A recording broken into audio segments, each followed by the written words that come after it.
Welcome to part 2 of the Kronos series. In this video, I wanted to provide some mythical material involving Kronos to give us a better understanding of his attributes, which will help us in identifying his powers and functions, both inside and outside the world.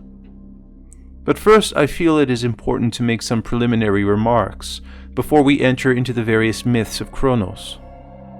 These remarks involve the sometimes conflicting nature of traditional and modern astrological systems. On the most basic level of orientation, the modern astrological system is heavily focused on character and psychological traits of a personal nature, ones that are rather mutable and that can be overcome during a person's lifetime if sufficient effort is put towards it. Contrastingly, the traditional astrological system, which adheres to the archaic 7-planetary system, functions on a fate-based perspective, which in a way emphasizes a more objective, event-focused level.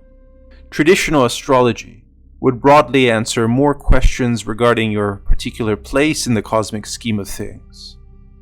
There is some disagreement among astrologers regarding who in fact is the planetary ruler of Aquarius, and generally speaking, the modern astrologer who incorporates the 3 relatively newly discovered planets in our solar system, Ouranos, Neptune, and Pluto, ascribe the planet Ouranos to Aquarius as opposed to the traditional Saturn. The planet Ouranos was first discovered by William Herschel on March 13, 1781, by means of the newly invented technological device of the telescope. This was a significant achievement in techne and human ingenuity, since it was the first technology of its kind to bring forth objects in the sky that were rarely and barely discernible, and to bring them into the range of human visibility.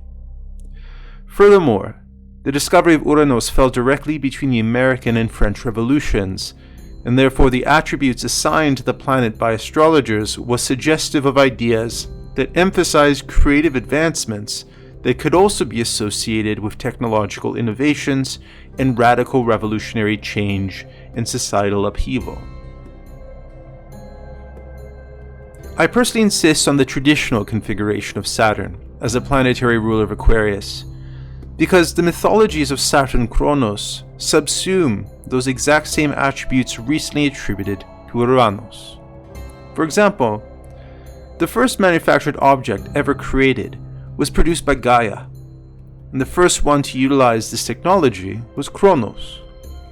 The object itself was a sickle, the one which Kronos used to dismember the genitals of his father Ouranos. In essence, if we want myth to align with our astrological data, then it is important to acknowledge that Gaia was the fundamental creative principle, not Ouranos.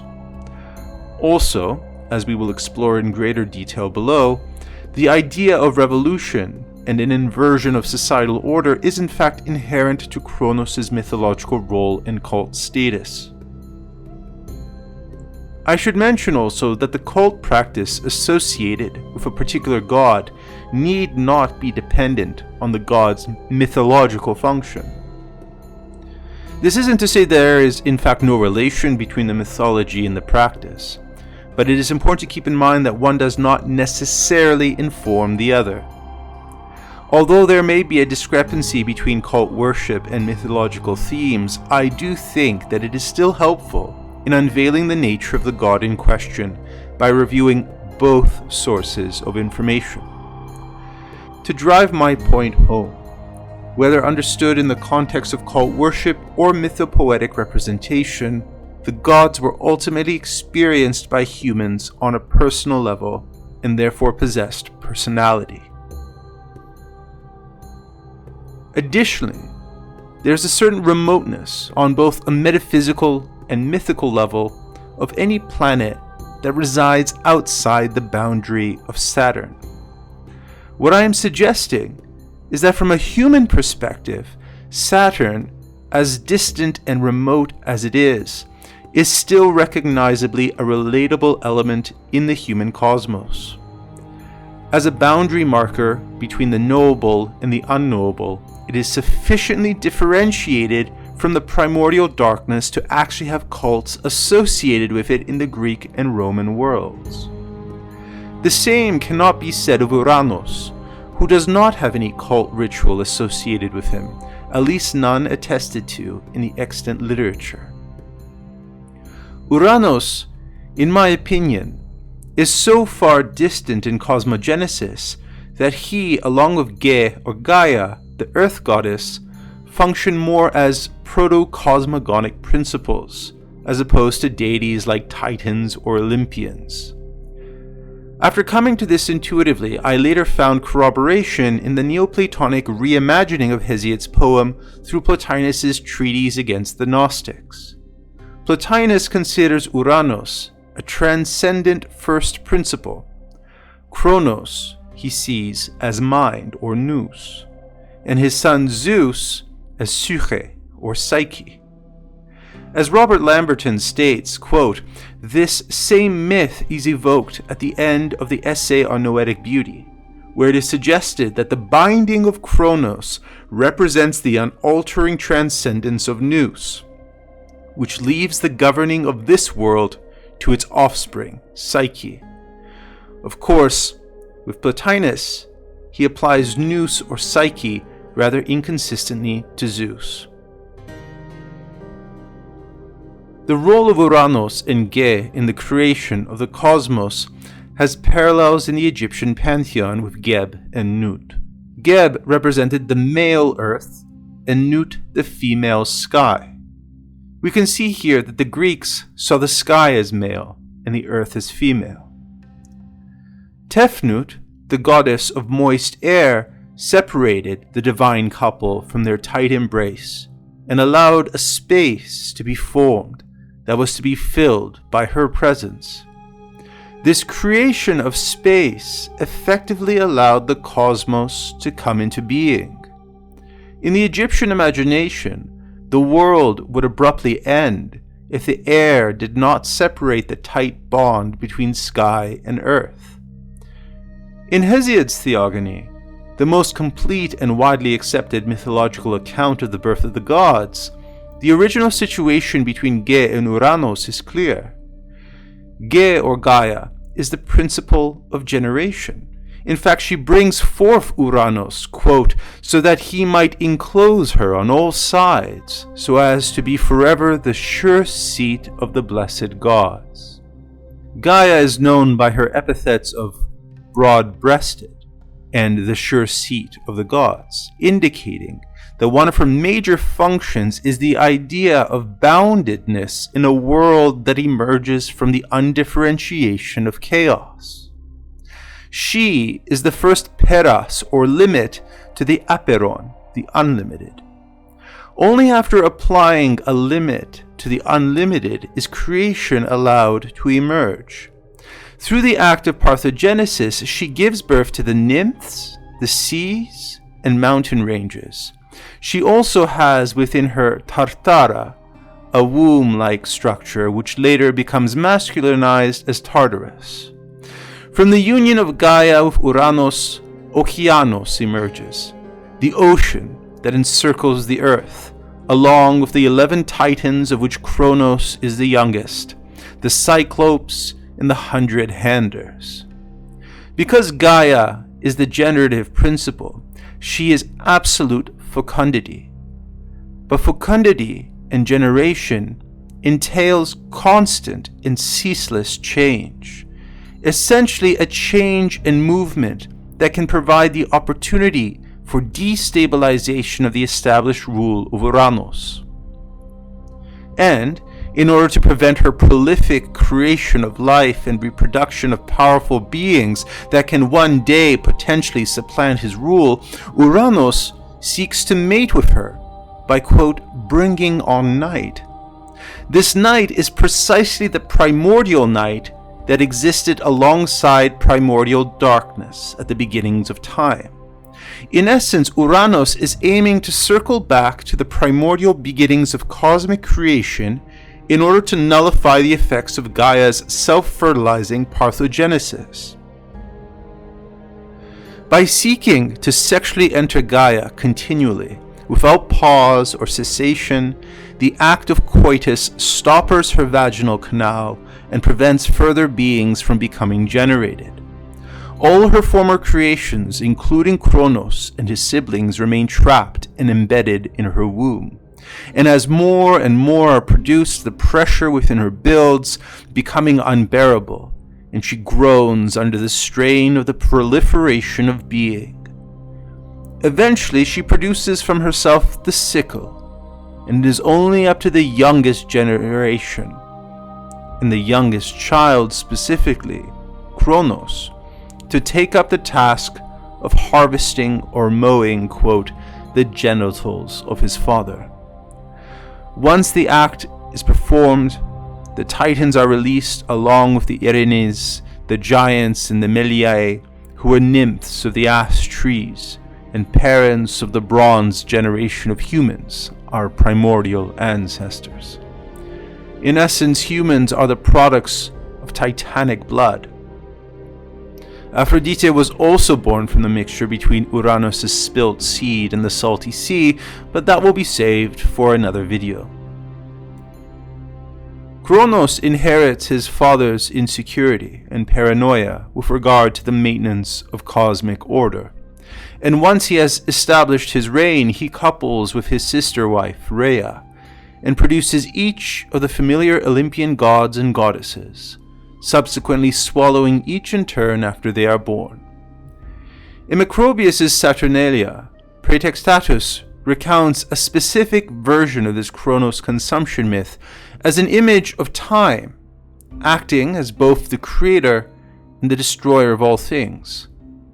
The notion is similar to Pherekydes' play on the words Kronos and Kronos.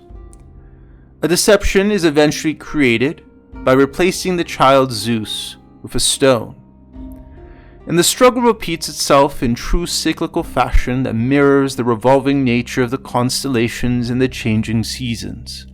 Zeus battles with Kronos as well as Gaia's self-generated offspring Typhoeus, the dragon or serpent monster of chaos, echoed in many Mesopotamian and Egyptian cultures. As the offspring of Gaia, Typhoeus is closely connected to her, and once it perishes in battle against Zeus, there is a cosmic conflagration that occurs within her inner core. She begins to melt the hot metals that constitute her, threatening her role as a stabilizing force. As an alchemical aside, it has been noted that there is a connection between Typhoeus and volcanic activity as well as the alchemical smelting crucible, as we can see in some depictions of the battle the alchemist undergoes with the chthonic elements in the Ouroboros. Once the titanomachy and the tephonomachy is complete, Zeus is victorious. Kronos is banished to Tartarus. The problem of the generative principle of Gaia is that she must absolutely create and bring things forth, even if they happen to be monstrous or even powerful enough to usurp the dominion of Zeus.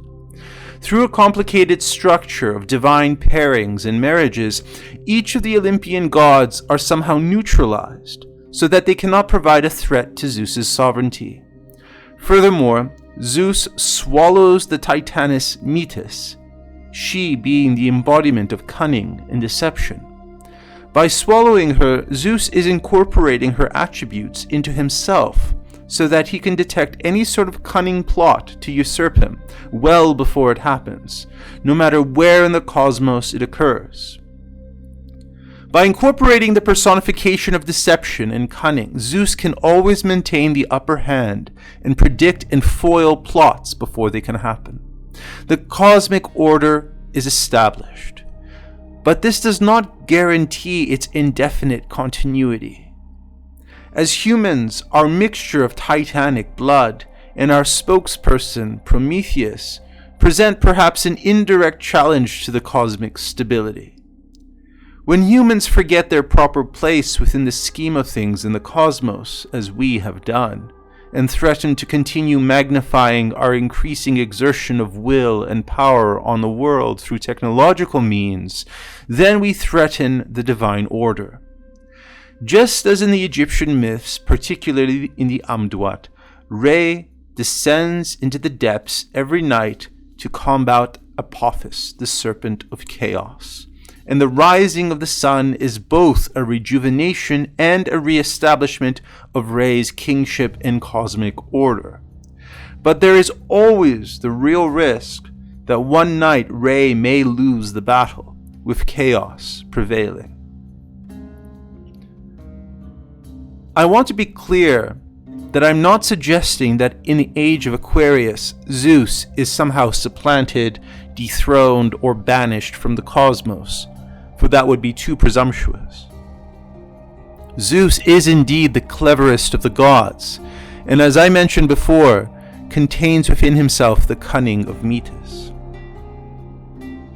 There are countless variations of these cosmogonic myths, of course, that competed or supplemented the Hesiodic version, but one that I want to turn to now is by Pherekydes of Syros, one of the attested teachers of Pythagoras, who was the first to speak of metempsychosis.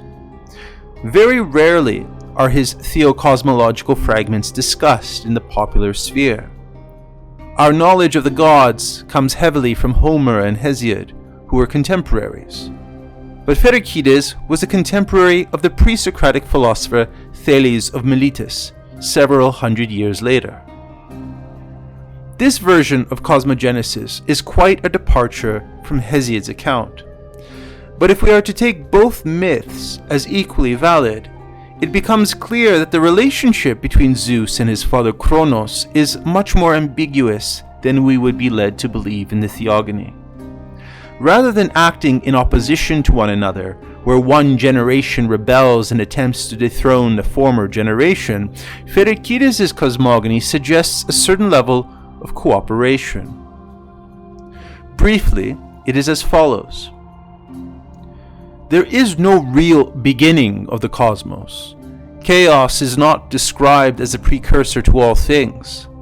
In fact, there are three deities, and all three of them pre-exist eternally. They are the source of all things. Their names are Kronos, Zeus, and Chthoni. Although these names sound familiar, Kronos is the hypostasis of Kronos, Zeus is the hypostasis of Zeus, and Chthoni is the hypostasis of Ge or Gaia. As each deity begins to interact more and more in the world and becomes more familiar to us humans, their functions and attributes change markedly, and they experience a radical transformation that also marks a change in their name. Kronos, as primordial time, uses his own seed to produce the elements of fire, pneuma or air, and water. Each of these three elements are then deposited into 5 nooks or muchoi, the pentemuchos, and just like alchemical vessels or craters or wombs, a second generation of gods are born from them. Once the gods are born, the pentemuchoi function as pentekosmoi. The gods of fire live in Ouranos, in the realms of ether. The gods of wind live in Tartarus, with its deafening and powerful gusts in an immense cavern-like space. The gods of water live in the primordial chaos, and the gods of darkness in the night. Zeus then transforms into Eros and marries Chthoni. After the marriage, her name then changes to Ge, and she becomes the earth that we currently inhabit. Although Kronos is the first creator of the cosmos and the gods, the second creator, or the demiurge, is Zeus.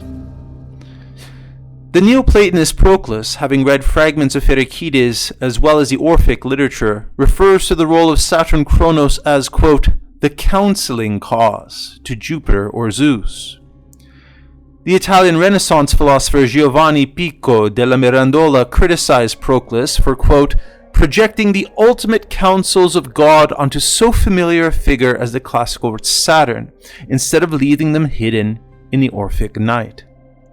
The motivation for this criticism is that Pico wants to emphasize the radical Dionysian annihilation associated with the original primordial darkness, where the opposites converge, unite, and dissolve. All this may seem like a rather minor aside. It is important to our aims, for this highlights the fact that, contrary to opposition and struggle between father and son, Pherekydes' vision brings a notion of cooperation. Kronos steps outside of eternity in order to create the cosmic material, and Zeus, like a true demiurge, puts them into order. When Kronos transforms into Kronos, his activity fundamentally changes, and he finds himself in conflict with the forces of chaos again, this time from the serpent Ouranos, whom he successfully defeats. We do not have time to enter into the highly interesting speculations surrounding Pherekydes' conception of the human soul, the cosmic tree and the garment of Ge, as well as the relationship to the Zoroastrian time tree and the parallels of the three hypostases found in the Kabbalistic tree of life. But it is important to remember that although there is a surface-level opposition between Zeus and Kronos, there may be a hidden cooperative dynamic that we are simply not seeing. For we can never fully understand the inner workings and plans of the gods. I do hope this brief preliminary video will provide enough support and background before we venture into the particulars of Kronos Saturn's reign that we are currently moving towards. Take care for now.